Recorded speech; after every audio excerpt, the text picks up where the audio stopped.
एक लड़का होश में आते ही वो खुद को एक अंडरग्राउंड लिफ्ट में देखती है। कुछ देर बाद लिफ्ट सतह पर पहुंचते ही बहुत सारे लोग उसका इंतजार कर रहा था, जहां गेली नाम का एक लड़का उसे लिफ्ट से बाहर निकालती है। तभी बाहर आते ही वो दौड़ लगा के वहां से भागने लगती है। अब कुछ दूर जाने के बाद वो देखती है उसकी चारों ओर बहुत ऊंची ऊंची दीवार बनी हुई है, जहां से बाहर निकलना नामुमकिन है। उसके बाद उसे एक पिंजरे में बंद कर दिया जाता है। एल्बी नाम का एक लड़का आके उससे अपने बारे में पूछने लगती है, लेकिन वो बताती है कि मुझे कुछ याद नहीं, मेरा नाम क्या है और मैं यहाँ पर कैसे आई हूँ। जहाँ एल्बी उससे बताती है कि तुम ज्यादा परेशान मत हो, कुछ दिन के अंदर तुम्हें अपना नाम और सारा कुछ याद आ जाएगा और यहाँ पर आया हुआ हर एक के साथ पहले ऐसा ही होता है। उसके अगले पल उसे यहाँ से भागने की कोशिश मत करना, ये कह के कैद से आजाद कर दिया जाता है।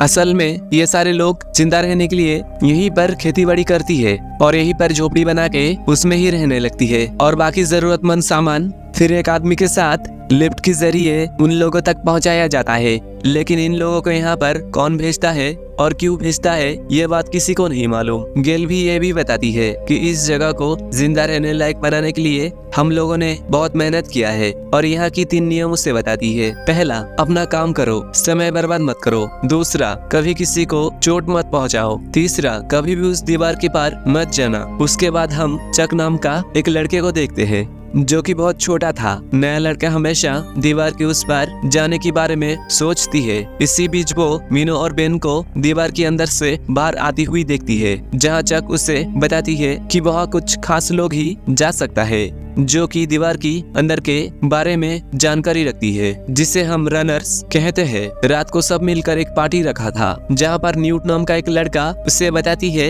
आज तक बहुत सारे लोग दीवार के उस पार जाके यहाँ से बाहर निकलने के लिए रास्ता ढूंढती है, लेकिन पिछले 3 सालों से उन्हें अभी तक कामयाबी नहीं मिली और कई लोग अंदर से कभी वापस नहीं लौटे। सब लोगों का मानना था अंदर ग्रीवर नाम का एक राक्षस लोगों को मार डालती है। नया लड़का हमेशा एक रनर बनना चाहता था, जिससे वो दीवार के उस पार जा पाएगी। जहां न्यूट इससे बताती है रनर कोई खुद से नहीं बन सकता, रनर बनने के लिए खुद की काबिलियत को साबित करना पड़ता है। तभी गेली उसे अपने साथ कुश्ती लड़ने के लिए बोलती है।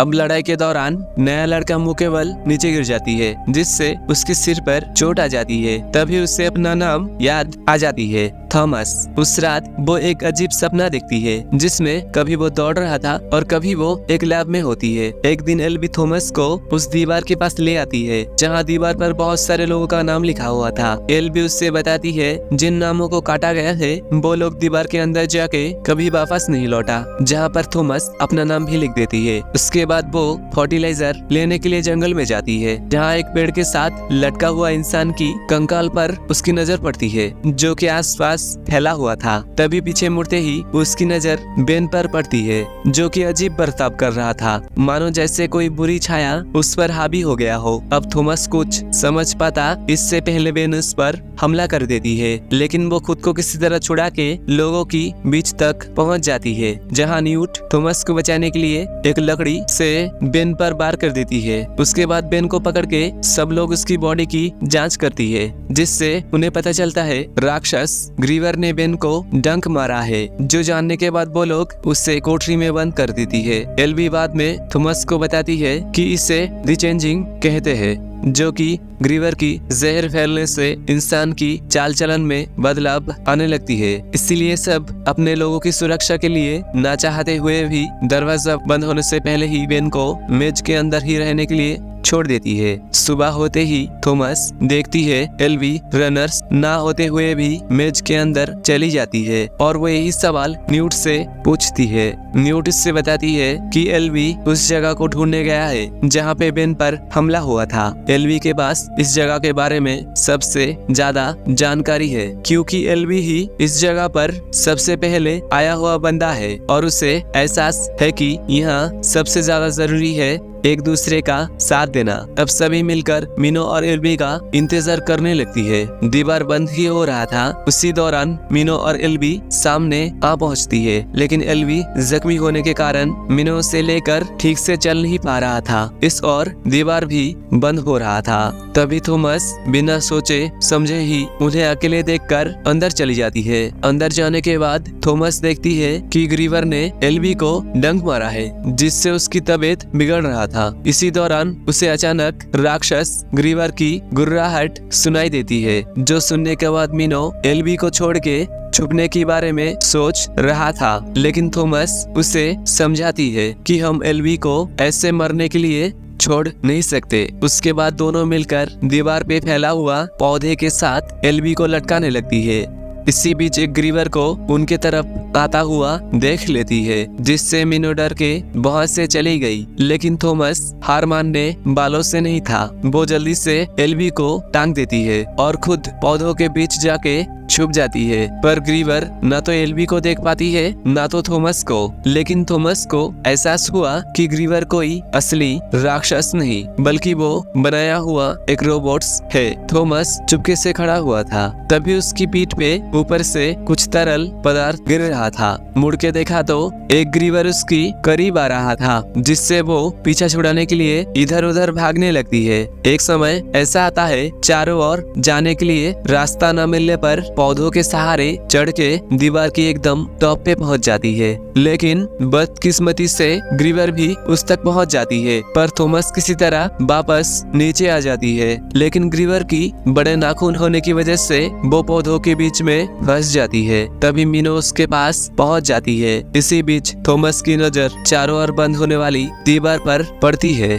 और वो उसकी फायदा उठाती है। जब दीवार आपस में बंद होने वाला था, उसी समय थॉमस उसमें से गुजरती है और ग्रीवर भी उसका पीछे आने लगती है और तभी अंदर कुचल के मारा जाता है। अगली सुबह सब उनका इंतजार कर रहा था। तभी वो लोग मीनो और थॉमस को देखकर हैरान था, इसीलिए कि पूरी रात मेज के अंदर रहने के बाद भी वो तीनों जिंदा बचे थे। सब लोग दोनों को पूछने लगती है, क्या तुमने किसी राक्षस को देखा है? जहाँ मीनो बताती है थॉमस ने ग्रीवर को देखा ही नहीं, बल्कि एक को मारा भी है। अब उसी दिन कुछ देर बाद लिफ्ट के जरिए एक इंसान को भेजा जाता है, जो कि एक लड़की था। उसके हाथों में एक पर्ची भी था, जिसमें लिखा हुआ था, ये भेजा गया आखिरी है। इसी दौरान लड़की होश में आते ही थॉमस कह के पुकारती है और फिर से बेहोश हो जाती है। थॉमस और बाकी सोचने लगती है कि आखिर थॉमस नाम वो कैसे जानती है, और फिर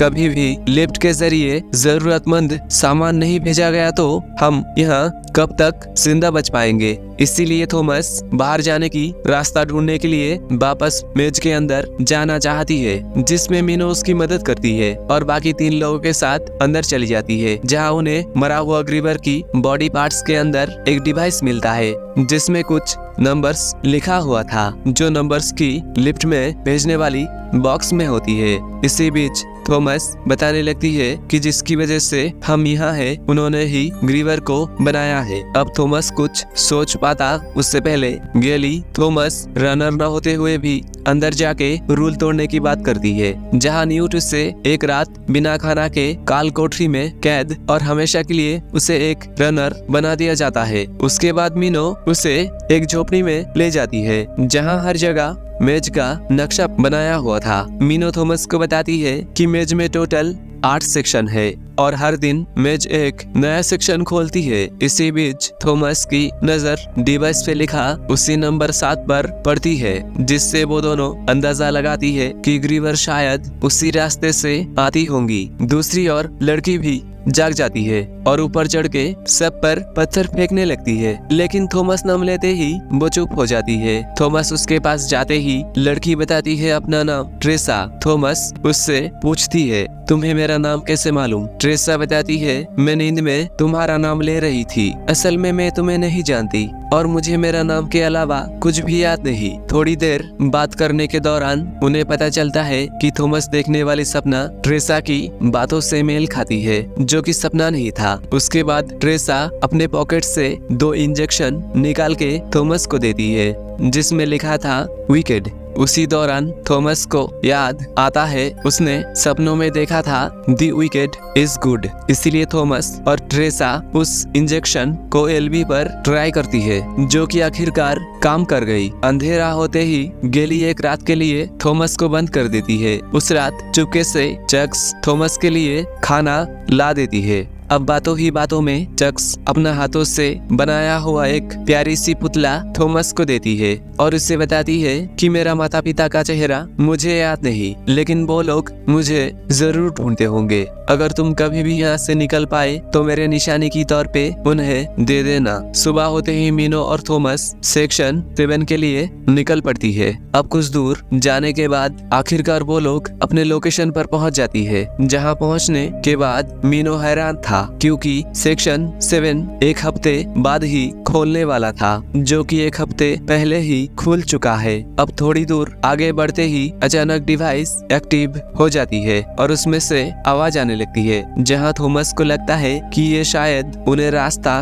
दिखा रही है। हर सही दिशा की ओर बढ़ने पर आवाज और ज्यादा तेज हो जाती है, इसीलिए वो लोग उस आवाज का पीछा करने लगती है और चलते चलते दोनों एक नया जगह पर पहुंच जाती है, जहां आगे बढ़ने पर रास्ता अचानक खत्म हो जाती है। वहां कुछ देर रुकते ही डिवाइस ने उनके सामने वाला बंद पड़ा दरवाजा खोल देती है, जहां उनके सामने एक टनल जैसा बना हुआ था, लेकिन उसकी करीब पहुंचते ही एक तेज लाइट्स उन्हें स्कैन करना शुरू कर देती है। अगले पल दीवार वापस बंद हो जाती है। ये देख के वो लोग वहां से भागने लगती है, जहां मेज की हर दीवार भूल-भुलैया की तरह अपने जगह से हट रहा था, लेकिन वो लोग किसी तरह समझदारी दिखाते हुए दीवार के बीच में फंसने से पहले ही वहां से बाहर निकल जाती है। उसके बाद वापस आते ही थॉमस सबको बताती है कि हमने आज एक नया रास्ता ढूंढ लिया, हम शायद वहां से बाहर निकल सकते हैं। लेकिन गेली को इस बात पर यकीन नहीं था। उसे लगता है कि यह शायद किसी का बिछाया हुआ जाल होगा। इस बात पर दोनों आपस में बहस करने लगती है। इसी बीच एल्बी को होश आ जाती है, जहां एल्बी रोते हुए बताती है कि हम कभी भी यहाँ से बाहर नहीं निकल सकते। मुझे याद है तुम सबकी पसंदीदा रहे हो। अब बाहर से आवाज आने पर सब आके देखती है तो इस बार रात होने के बाद भी दरवाजा बंद नहीं हुआ था, बल्कि इस बार 3 और नए दरवाजे एक साथ खुल गया था और वहाँ से एक रिवर तेजी से उनकी ओर आ रहा था, जिनसे बचने के लिए सब लोग भाग रहे थे। गेली और बाकी कुछ कबीले जाके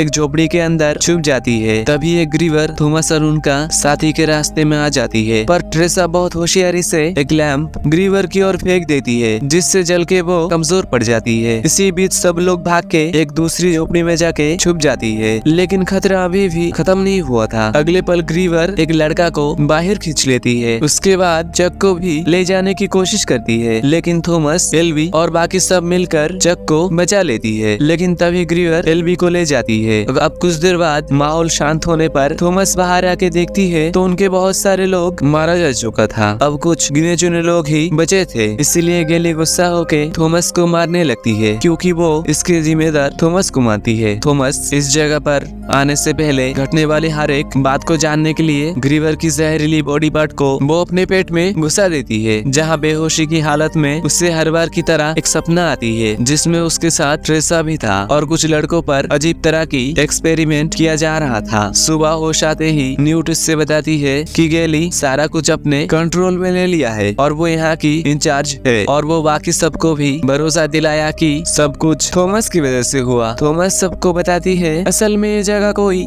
भूल-भुलैया नहीं है, बल्कि ये एक टेस्ट है जिससे हमें गुजरना होगा। तभी थॉमस और बाकी साथी मिलकर एक प्लान बनाती है। कुछ देर बाद थॉमस और ट्रेसा को गैली के पास ले जाया जाता है, लेकिन उनमें से बहुत सारे लोगों को लगता है कि थॉमस जरूर बाहर जाने की रास्ता ढूंढ लिया होगा। गैली दोनों को ग्रीवर के लिए चारा बना रहा था। उसी दौरान थॉमस खुद को कैद से आजाद कर लेती है, जहाँ ट्रेसा और बाकी साथी उसकी मदद करती है। उसके बाद थॉमस गैली को बताती है कि मैं और मेरे साथी हमेशा के लिए यहाँ से जा रहे हैं। अगर किसी को भी हमारे साथ चलना हो तो वो आ सकता है। उसके अगले पल ही कई लड़के उनके साथ चली आती है। थॉमस जाते समय गेली उसे बताती है अपना ख्याल रखना। अब कुछ दूर जाने के बाद आखिर वो लोग सेक्शन 7 तक पहुँच जाती है, जहाँ उनका सामना एक ग्रीवर से हो जाती है, जहाँ लड़ाई के दौरान एक लड़का वहाँ से नीचे गिर जाती है और वो डिवाइस भी हाथों से छूट जाती है। सब मिलकर एक ग्रीवर को नीचे गिरा देती है। जब उस डिवाइस को किसी तरह पकड़ लेती है, लेकिन और दो ग्रीवर उनकी ओर आने लगती है। ट्रेसा चक के साथ दरवाजा खोलने की कोशिश कर रहा था, जिसे खोलने के लिए 8 डिजिट का कोड चाहिए था। तभी थॉमस अंदाज लगाती है कि यह नंबर जरूर मेज में मौजूद 8 सेक्शन की सीक्वेंस से जुड़ा हुआ है, जो मीनो ट्रेसा को बता देती है, जिससे दरवाजा खुल जाती है। इसी बीच दीवार भी अपने आप बंद हो रहा था, जिसके नीचे दब के बहुत सारे ग्रीवर मारा जाता है। दरवाजा पार करके जाने पर वो लोग एक बहुत लंबी टनल में पहुंच जाती है, जो देखने में किसी भूतिया जगह जैसा लग रहा था। जहां से थोड़ी दूर आगे बढ़ने पर वो लोग एक लैब में पहुंच जाती है, जहां हर जगह मरा हुआ इंसान और साइंटिस्ट की लाश पड़ा हुआ था। कंप्यूटर रूम में बहुत सारा कैमरा लगा हुआ था, जिससे समझ में आता है कि 24 घंटे यहाँ बैठ के उन पर नजर रखा जाता था। थॉमस एक बटन दबाते ही सामने एक वीडियो चलने लगती है, जिसमें हम एक औरत को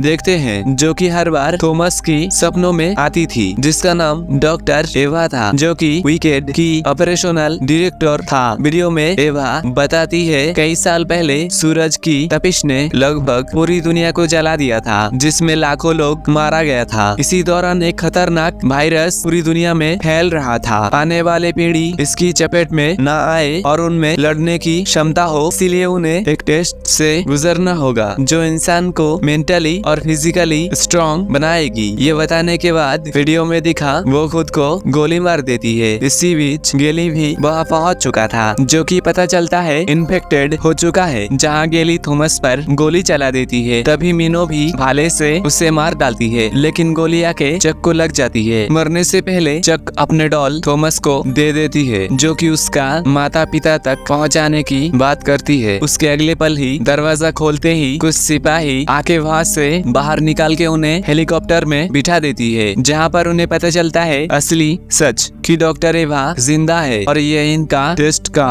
शुरुआत था। हमारी आज की कहानी यहीं पर खत्म होती है। अगर आपको ये वीडियो अच्छी लगी तो वीडियो को लाइक और चैनल को सब्सक्राइब जरूर करें, ताकि हम आपके लिए ऐसे वीडियो बनाते रहे।